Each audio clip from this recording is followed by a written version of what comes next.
Eu sou o Tongo.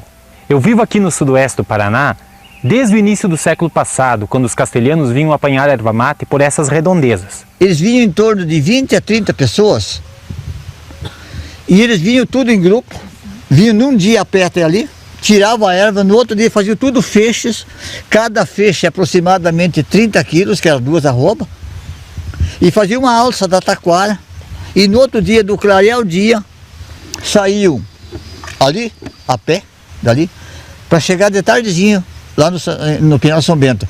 Cada um com 2 arrobas nas costas. Como eles faziam? Saía cada 15, 20 metros. Quando esse daqui caminhava 20 metros, saía o outro. E assim, uma fila, para ir não longe um do outro, por causa de ataque de animais, principalmente a onça, que tinha muito aqui. E também por uma questão de ordem. Então, quer dizer, cada morro daqueles, em cima do morro, eles do lado do carreiro, eles cortavam um xaxim ou uma árvore, mais ou menos na altura que ele chegasse assim, eles eram tudo iguais de altura, que chegasse com o feixe e colocava em cima do feixe para descansar, sem precisar tirar a alça. Eu vou dizer uma coisa, vocês vão dar risada agora. Esse toco se chamava tongo. É, seu Getúlio, eu sou o Tongo e sou testemunho de muita coisa que já aconteceu por aqui. Eu vi os castelhanos levando a erva mate, mas vi e vejo também muitos outros se adonando da vida e das riquezas dos agricultores dessa região. No entanto, vejo com esperança um novo tempo acontecendo por essas bandas. Esse vídeo é um convite para que possamos encontrar novos caminhos para o desenvolvimento do campo. E vamos discutir isso a partir do que vivem e refletem as famílias que participam do projeto Vida na Roça. Aqui, outro mundo é possível se a gente quiser.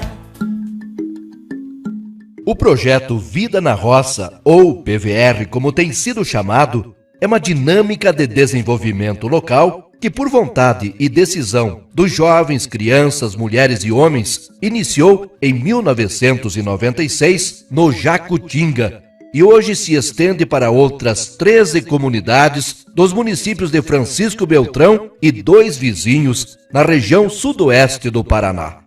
Atuam no projeto a partir das demandas decididas nas comunidades e de forma combinada a Assessoar, a Unioeste, a Cressol, a Emater, as cooperativas de leite da agricultura familiar, os sindicatos de trabalhadores rurais e as prefeituras municipais. O PVR desenvolve ações nas dimensões de produção, da saúde e saneamento, da educação pública, do lazer e cultura e das relações interpessoais. A agroecologia, as questões de gênero, a cooperação são princípios de ação do projeto Vida na Roça.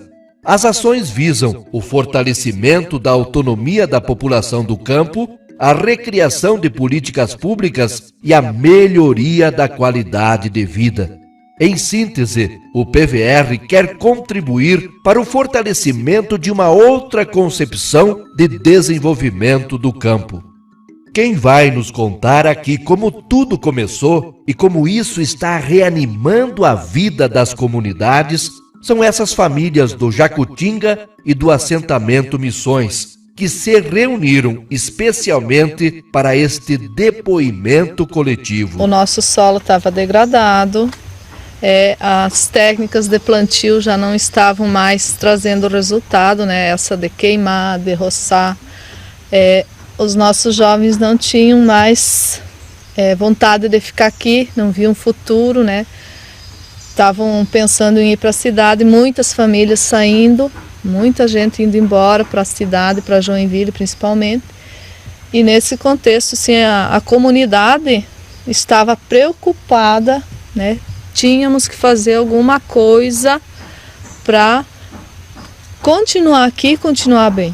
A gente estava perdendo em qualidade de vida, em renda, em recursos naturais, né? Daí a partir disso que nasceu o projeto, né? Os sonhos que a comunidade tinha em relação à comunidade, né? Daí foi levantado vários sonhos, daí esses sonhos, vamos assim, foram distribuídos em dimensões, né? Que a Ana comentava, né? A produção, saúde e saneamento, lazer e cultura e a educação, que desenvolvimento acontece quando a gente tem mais conhecimento. E daí dentro das dimensões foi aberta a discussão, né? De qual dimensão se começaria o trabalho, então, né? Daí se iniciou com a produção. Eu vi quando em assembleia a comunidade decidiu iniciar o trabalho pelo solo. Naquele dia falaram também de saúde, saneamento, educação, lazer, agroecologia. Caminhando nessa estrada lado a lado, vamos lá construir um novo mundo e o planeta transformar. Com humanidade, solidariedade, nós vamos vencer. Com muita coragem, essa nossa luta pode nos dizer que aqui um outro mundo é possível se a gente quiser. Uns aderiam a produzir leite, outros formaram um grupo de vizinhos e foram formar uma agroindústria, onde surgiu a agroindústria do açúcar mascavo, dos embutidos de suínos, do queijo, né, do leite. Hoje nós temos com 4 famílias, temos assim produzindo em torno de 250, 300 quilos de salame por semana, linguicinha, em torno de 300 quilos, 250, 300 quilos também por semana, e bacon, fizemos a banha, torresmo, murcilha. Associação assim, cada um tem a sua ideia, e daí tem muitos que querem fazer prevalecer a ideia deles só. E daí se torna bastante difícil a se organizar, né? Nós tivemos bastante problema, ainda estamos tendo problema. Nós já temos desses 6, já 2 famílias que não participam mais, né? E já antes teve umas famílias que não quiseram participar para não gastar, para não investir, né? Porque achava que ia ganhar todo o investimento, e como não do governo e da prefeitura veio uma parte só, mas tinha que tirar do bolso, então aquelas pessoas já não entraram mais para a sociedade. Eu queria falar também assim sobre o melhoramento genético que teve, né, na área da produção. E interessante foi que as pessoas assim não foram buscar animais lá longe, né? O pessoal começou aqui mesmo a mudar. Hoje a diferença a gente vê na hora de colher. Hoje a gente colhe em torno de 300, 350 sacas de milho por alqueire. E antes, às vezes, a gente colhia até 100 sacos por alqueire, né? E um desafio dentro do projeto para viabilizar economicamente as famílias seria essa questão, né, de agregar valor, de aproximar o produtor do consumidor. E essa feira tem um objetivo de ampliar, porque na cidade temos 28 bairros. É uma feira agroecológica, onde não se usa nenhum produto químico, como inseticidas, herbicidas ou esterco mal curtido. O esterco tem que ser bem curtido e o solo passar por um período de reciclagem, assim, de descontaminação, no mínimo 3 anos, né? Nós temos que ter uma consciência que nós não somos dono da terra. A terra não é nossa. A terra, se tu analisar bem, ele é um bem divino. Por quê? As gerações vão passando e a terra fica. Que direito nós temos de estragar ela? No mínimo, nós tínhamos que deixar para as futuras gerações como nós recebemos, mas de preferência melhor. Seu Getúlio, o senhor tem razão. Mas eu já vi coisas que chegam a dar tristeza. Eu vi muita gente, vi políticos, comerciantes e até agricultores que não se preocupam com a preservação da natureza e nem com o respeito aos que vivem no campo. E vejo que nem sempre as comunidades conseguem se organizar e reagir. Aqui um outro mundo é possível se a gente quiser. A escola foi desafiada pela comunidade, pelos pais, a estar repensando o seu jeito de trabalhar, a sua metodologia, para estar reforçando, né, a questão do desenvolvimento da comunidade. Então, em 98, nós nos propusemos a mudar, né, e adotamos na escola uma metodologia que na época pareceu a que mais favorecia a trazer a vida das famílias e da comunidade para dentro da escola, que foi a metodologia do tema gerador. Como que a gente vai escolhendo os temas, né? A gente vai tirando da vida da comunidade, das dificuldades que vão aparecendo, das falas dos pais, das falas dos alunos, do que os professores também vêm sentindo. Então, até agora, nós trabalhamos já diversos temas. Horta, leite, festa alemã, os meios de comunicação, a sexualidade, as drogas. E a escola, então, abraçou isso. E eu lembro, na época, que os professores, então, não tinham conhecimento disso. Porque quando você trabalha o tema gerador, o leite, eu não tinha, assim, aquele conhecimento do leite, como, né? Foi um desafio grande dos professores também. A gente também sofreu muito com isso, porque a gente tinha que buscar conhecimento. Os pais vinham, questionavam, os filhos vinham para a escola com as questões e a gente tentava responder aquilo e nem sempre a gente sabia. Então tirou o professor do comodismo. O professor, ele saiu daquela rotina do dia a dia e ele começou a partilhar mais, né? A cooperar mais com o colega, trocando ideias. Então, quando um tinha uma coisa boa, passava aquilo para o outro, né? Podia servir, podia ajudar, ou podia até fazer um pouco diferente. Então, essa amizade, essa união dos professores, isso ajudou muito, cresceu muito dentro da escola. Aquela participação da criança, a criança é mais livre, né? Hoje a criança vem e ela fala com o professor, ela pergunta, ela questiona, ela quer saber. Então nós ia à noite lá para preparar, porque era uma coisa nova, era um desafio grande, a gente não sabia como lidar com isso. E entre nós colegas nós tínhamos que achar um jeito, né, de dar conta. A parceria que vinha de fora, eles vinham e não davam nada pronto. Até que a gente acordou e disse, não, receita pronta não tem. E foi com a luta, com dias de estudo, olha, a gente fez alguns dias de estudo na escola, até que a gente conquistou a hora atividade. A escola funciona quase como um termômetro, né? Porque a gente está ali aberto não só para os alunos, mas também para a comunidade, para os pais, né? Então, muita coisa gira em torno, gira dentro da escola, né? E a escola tem que lidar com esse monte de coisa.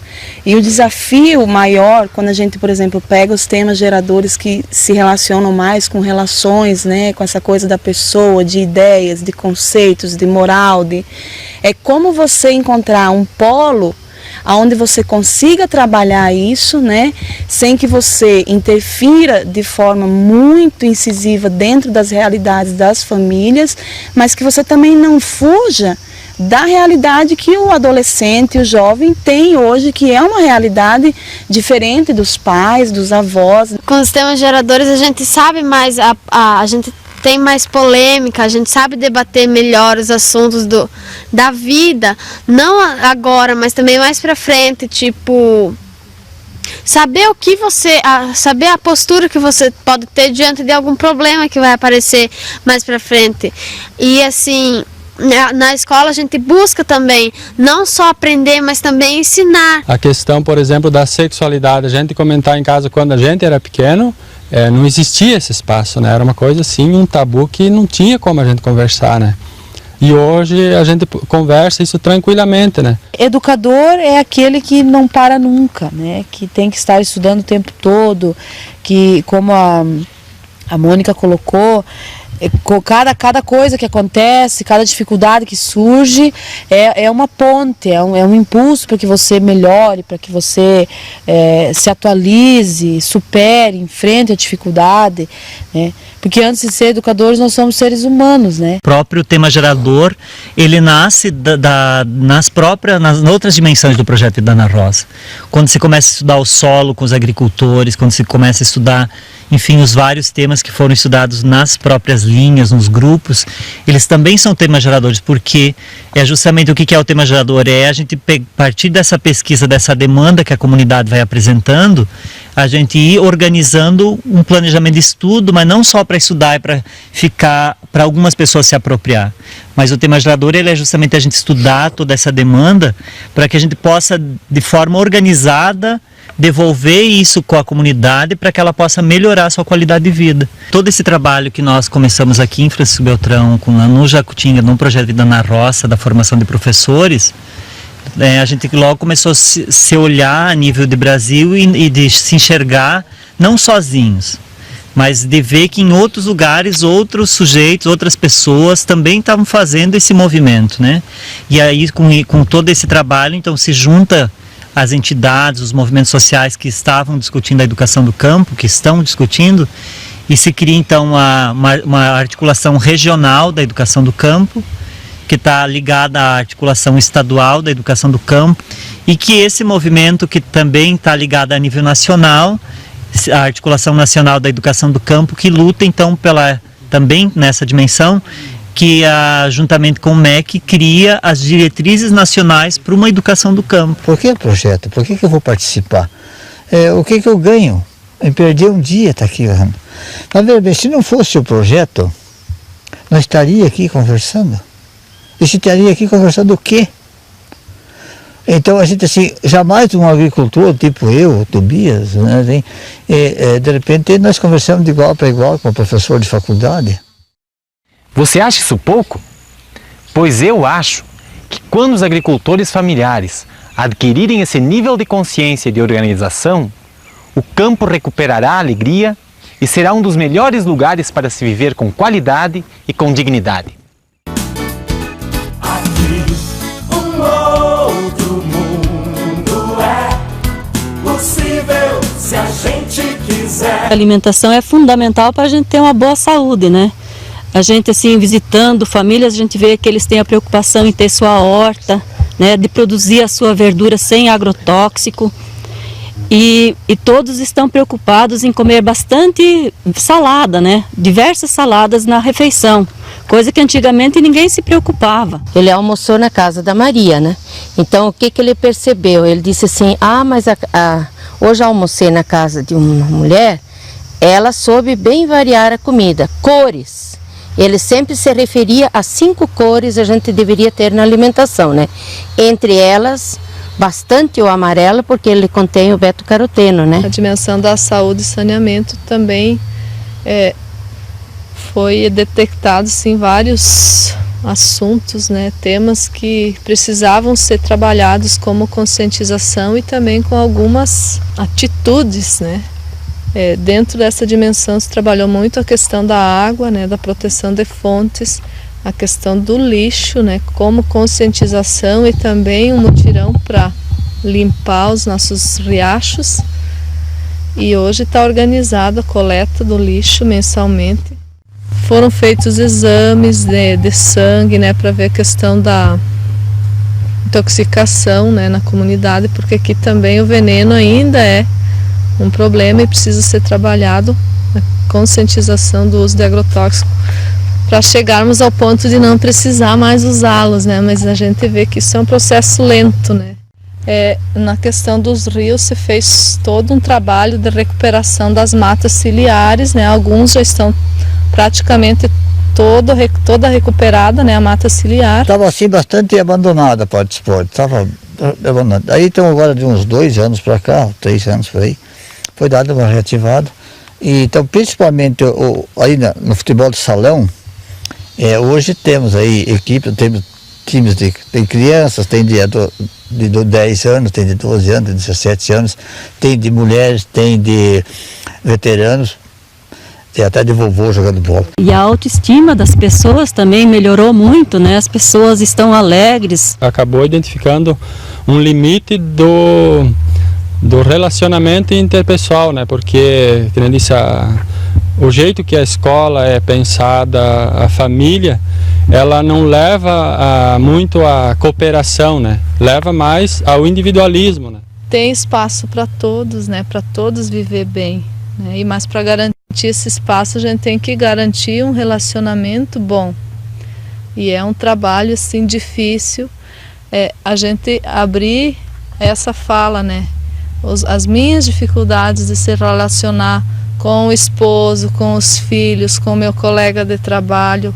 Então é um desafio para toda a comunidade e é um grande avanço a gente estar se dispondo a discutir as relações. A gente na escola sente dificuldade porque os pais ainda acham que o professor tem que se impor, a diretora tem que ser braba, né? E a gente já está trabalhando um outro jeito, né, de negociar, de delegar responsabilidade e não de eu mando e você obedece. Eu procurei dentro da minha propriedade, apesar que minhas pedras já ficaram tudo escuras de novo, ter que pintar tudo de novo, mas eu acho bonito uma casa assim, você busca pedra, sei eu da onde, eu até dentro do rio fui buscar, mas fazer os canteiros com pedras roliças, né, não com tijolo e tudo, é uma coisa da natureza, né, e plantar flores, planta flores de acordo com a época, a tua propriedade muda muito. Você já percebeu que no PVR todo mundo fala, todo mundo participa, todo mundo decide?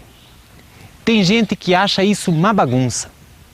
No dia da visita do Lula no Jacutinga, eu presenciei uma coisa curiosa. Um grupo de dirigentes que acompanhava o Lula queria saber quem era o chefe do PVR.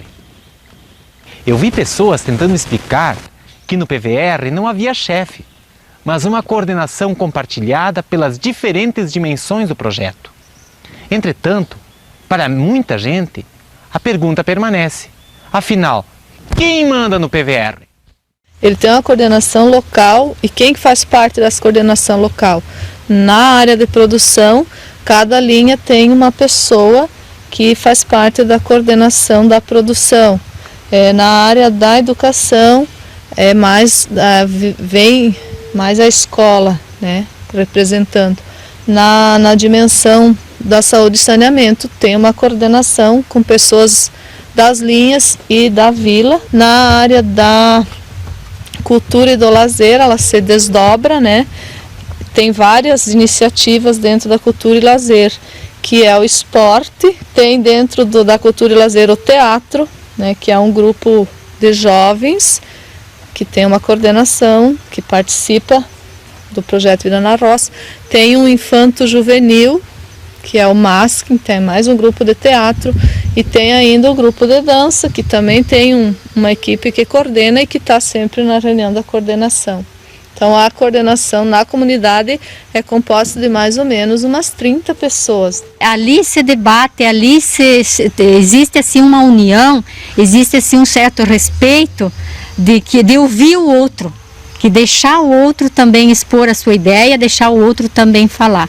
Isso é importante porque ali muda a mentalidade das pessoas. E na comunidade não se faz nada a não ser no coletivo. Este método do projeto é que garante realmente a vida do projeto, porque apesar dos tempos mudarem, as autoridades mudarem, o projeto tem uma vida própria e ele continua então se articulando e criando iniciativas novas. Esse jeito que a comunidade tem de se organizar e de ir propondo políticas públicas, né? E à medida que o projeto Vida na Roça vai se ampliando para outras comunidades e essas outras comunidades também conseguem ir avançando na sua autonomia, e quando essas comunidades começam a interagir entre elas, passam a formar um coletivo de desenvolvimento do campo. É um conselho muito importante para os municípios que poderão acabar determinando projetos de desenvolvimento para o campo. Um povo que tem conhecimento, ele vai dizer o que ele precisa, não vai ser mais de cima para baixo, que o governo vai dizer, vocês precisam isso, isso e isso. Ele sabe que o agricultor já tem capacidade de decidir o que ele precisa, e daí vem a importância do poder público, ajudar naquilo que o agricultor já decidiu, discutiu e viu o que ele precisa. Para a universidade, a entrada nesse projeto significa rever uma série de posturas, do ponto de vista pedagógico, do ponto de vista do papel social que a universidade desempenha e tem para com a região. o papel da universidade quase encastelada, né? E a sociedade lá longe. Então o projeto Vida na Roça, ele tem essa tentativa de fazer com que a universidade realmente se coloque no mesmo nível das pessoas, da sociedade, e que busque, né, e que valorize e que se reconstrua a partir do conhecimento que os agricultores têm. O que tem de novo para pensar o desenvolvimento no projeto Vida na Roça é a ideia de que as comunidades possam dizer o que querem, possam refletir, possam tomar decisão sobre suas vidas. E isso implica que inverte o jeito das entidades organizadas atuar. Elas precisam parar de pensar isso no seu local ou no seu gabinete e passar a se organizar para responder aquilo que a população quer. Mas essa é uma luta de garras grandes, porque mesmo aqui vocês vivem o problema de que quando vocês tomam decisões, há outras forças que não querem democratizar esse poder, porque no fundo a gente está lutando o quê? Para ter um tipo de poder diferente. Mas para toda a população do campo, o desafio é esse, para que as comunidades possam ter força de dizer o que querem. Além delas fazer o próprio esforço de se organizar, elas têm que fazer a força para mudar as entidades, que na história sempre decidiram de cima para baixo, né? Parece que esse é o grande desafio que fica. Hoje, por esses caminhos, já se pode ver que as pessoas estão recuperando a esperança e a vontade de viver por aqui. Tem menos gente pensando em ir embora. Apesar de todas as dificuldades, as pessoas estão mais alegres. Eu vejo mais flores, mais sorrisos, mais vida. Caminhando nessa estrada, lado a lado, vamos lá construir um novo mundo e o planeta transformar. Com humanidade, solidariedade, nós vamos vencer. Com muita coragem, essa nossa luta pode nos dizer que aqui um outro mundo é possível se a gente quiser. O maior desafio hoje é como transformar iniciativas como essa em uma política pública com orçamento aberto, gestionado pela população. O clientelismo e o paternalismo é ainda um vício historicamente construído que precisamos enfrentar com coragem e determinação. Não é mais possível que continuemos reféns de políticas clientelistas, sem planejamento das ações e sem participação efetiva da população. Precisamos encontrar formas de romper com o clientelismo político e as ações fragmentadas, que mais criam vícios e dependência do que promovem o desenvolvimento do campo. Isso só acontecerá à medida que promovermos a efetiva participação da população desde o diagnóstico da realidade, a definição das prioridades, o planejamento e a execução das ações, o controle efetivo sobre o orçamento e a transparência administrativa. Não sei se só eu percebo isso, mas tenho observado que no falar as pessoas são parecidas e nas ações, muitas vezes, são diferentes. Esse é mais um nó a ser desatado por todos e todas que vivem e trabalham por um novo desenvolvimento do campo. Como essas, muitas outras coisas podem ser percebidas ao se ver esse vídeo. Mas agora, chega de papo. Assim como de início, termino dizendo que continuarei por aqui, de olho em muitas coisas que ainda estão para acontecer. Venha sentir a paz que existe aqui nos campos. O ar é puro e a violência não chegou. O céu bem limpo e muito verde pela frente. Uma vertente que não se contaminou. Pela manhã o sol nascente vem sorrindo e os passarinhos cantam hinos no pomar. chimarrão tem um sabor de esperança, e a criança traz um futuro no olhar. De tardecita tem os banhos no riacho, jogo de truco junto à sombra do galpão. Uma purinha que faz rima contra o mar,